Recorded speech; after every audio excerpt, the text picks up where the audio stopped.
রাস্তার পাশে বসে লোকটি মানুষের ছবি আঁকছিল।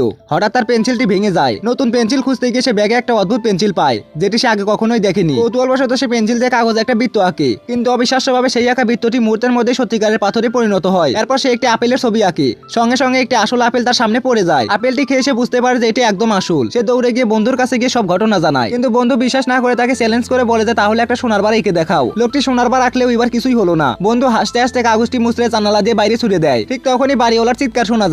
কাগজের বলটি তার মাথায় লেগেছিল, কিন্তু মাটিতে পড়ে থাকা একটি আসল সোনার বার দেখে দুজনেই অবাক হয়ে যায়। এবার বন্ধু পেন্সিলটির ক্ষমতা বিশ্বাস করে আরো সোনা বানাতে বলে। লোকটি একটি বড় বৃত্ত আঁকতেই মুহূর্তের মধ্যে একটা বিশাল সোনার পিণ্ড হাজির হয়। এরপর তারা টাকা বানানোর চেষ্টা করে। প্রথমে শুধু $200 বিলিয়ন লিখলেও কিছুই হয় না। তখন লোকটি আসল টাকার নোটের ছবি আঁকতে শুরু করে। সঙ্গে সঙ্গে সেই আঁকা নোটগুলো সত্যিকারের টাকায় পরিণত হতে থাকে। দেখতে দেখতে পুরো ঘরই টাকায় ভরে যায়। ঠিক তখনই বাড়িওয়ালা বকেয়া ভাড়ার জন্য চিৎকার করতে করতে ঘরে ঢোকে, কিন্তু দুজন তখন দামি পোশাক পরে বাক্সভর্তি টাকা নিয়ে তার সামনে দাঁড়ায়। লোকটি ঘোষণা করে যে এই টাকা দিয়ে আগামী 100 বছরের বাড়ি ভাড়া পরিশোধ করা হলো। কথাটি শুনে বাড়িওয়ালা এতটাই আনন্দ পেল যে সঙ্গে সঙ্গে জ্ঞান হারিয়ে মাটিতে পড়ে যায়।